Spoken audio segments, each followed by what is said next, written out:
ആലപ്പുഴ ജില്ല തകഴി കുന്നുമയിൽ യുവതി നവജാത ശിശുവിനെ കവറിലാക്കി ഒരു ദിവസത്തിന് ശേഷം കാമുകന് കൈമാറുകയും കാമുകൻ ആ കുഞ്ഞിനെ കുഴിച്ചുമൂടുകയും ചെയ്തു. ആലപ്പുഴ തകഴി കുന്നുമയിൽ കുന്നു കുഴിച്ചിട്ടെന്ന് സംശയിക്കുന്ന നവജാത ശിശുവിന്റെ മൃതദേഹം ഇപ്പോൾ കണ്ടെത്തിയിരിക്കുകയാണ്. ആലപ്പുഴ തകഴി കുന്നുമയിൽ നവജാത ശിശുവിനെ കൊന്നു കുഴിച്ചുമൂടി. ആലപ്പുഴ തകഴി കുന്നുമയിൽ നവജാത ശിശുവിനെ കൊലപ്പെടുത്തി കുഴിച്ചിട്ടതായി സംശയം. ആലപ്പുഴ തകഴിയിൽ നവജാത ശിശുവിന്റെ മൃതദേഹം കുഴിച്ചുമൂടിയ കേസിൽ പോസ്റ്റ്മോർട്ടം റിപ്പോർട്ട് വരുന്നതോടെ കൂടുതൽ വ്യക്തത ഉണ്ടാകുന്നത് പോലീസ്. കുഞ്ഞിനെ കൊലപ്പെടുത്തിയതാണോ പ്രസവത്തിൽ മരിച്ചതാണോ എന്നുള്ള കാര്യം ഇനിയും തെളിഞ്ഞിട്ടില്ല. കാമുകനെയും കുഴിച്ചുമൂടാൻ സഹായിച്ച സുഹൃത്തിനെയും പോലീസ് അറസ്റ്റ് ചെയ്തു. രക്തസ്രാവം കൂടുതലായതിനാൽ യുവതിയെ ആശുപത്രിയിൽ പ്രവേശിച്ചിരിക്കുകയാണ്. വാർത്തകളിൽ ഒന്നും യുവതിയുടെ പേര് എടുത്തു പറയുന്നുണ്ടായിരുന്നില്ല. എന്ത് കാരണം കൊണ്ടാണെന്ന് എത്ര ആലോചിച്ചിട്ട് മനസ്സിലാകുന്നില്ല. ആ ചെറുപ്പക്കാരന്റെ പേര് മാത്രം എല്ലായിടത്തും പറയുന്നുമുണ്ട്. യുവതിയുടെ പേര് ഡോണ ജോജി എന്നാണ്. ഡോണ പഠിച്ചിരുന്നത് രാജസ്ഥാനിലെ ഫോറൻസിക് സയൻസ് വിഭാഗത്തിലാണ്. രാജസ്ഥാനിൽ തന്നെ മറ്റൊരു കോളേജിലെ ഹോട്ടൽ മാനേജ്മെന്റ് വിദ്യാർത്ഥിയായിരുന്നു തോമസ് ഔസേഫ്. ഇവർ ഇൻസ്റ്റാഗ്രാം വഴിയുള്ള പരിചയക്കാരായിരുന്നു.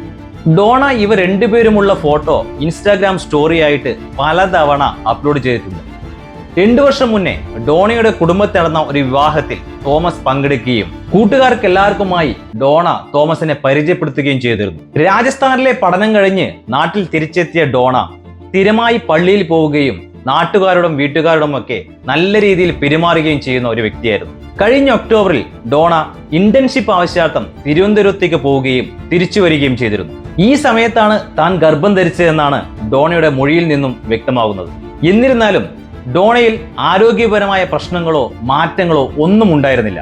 മാത്രമല്ല ആ സമയത്ത് അയഞ്ഞ വസ്ത്രങ്ങളാണ് ഡോണ ഉപയോഗിച്ചിരുന്നത്. ഒരുപക്ഷെ ഗർഭസമയത്ത് ഉണ്ടാകുന്ന വയർ മറ്റുള്ളവരിൽ നിന്ന് മറക്കാൻ വേണ്ടിയാണ് ഡോണ ഇങ്ങനെയുള്ള വസ്ത്രങ്ങൾ ഉപയോഗിച്ചിട്ടുണ്ടാകുക.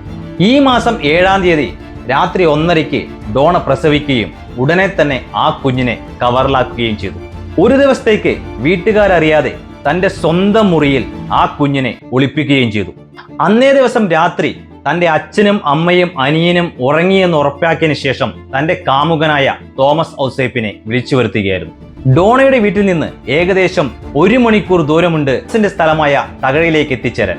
തോമസിന്റെ മൊഴിപ്രകാരം ഡോണ കുഞ്ഞിനെ കൈമാറുമ്പോൾ ഒരു തരത്തിലുള്ള അനക്കവും ഉണ്ടായിരുന്നില്ല എന്നാണ്. ആയതിനാൽ താൻ നേരെ കുഞ്ഞിനെ കുഴിച്ചു മൂടുകയായിരുന്നു എന്നാണ് തോമസിന്റെ ഭാഗം. ഒരു സേഫ്റ്റി പ്രിക്കോഷൻ പോലും ഉപയോഗിക്കാതെ കുറച്ചു നേരത്തെ സുഖത്തിന് വേണ്ടി നിങ്ങൾ നശിപ്പിച്ചത് ഒരു കുഞ്ഞു കുരുന്നനെയാണ്.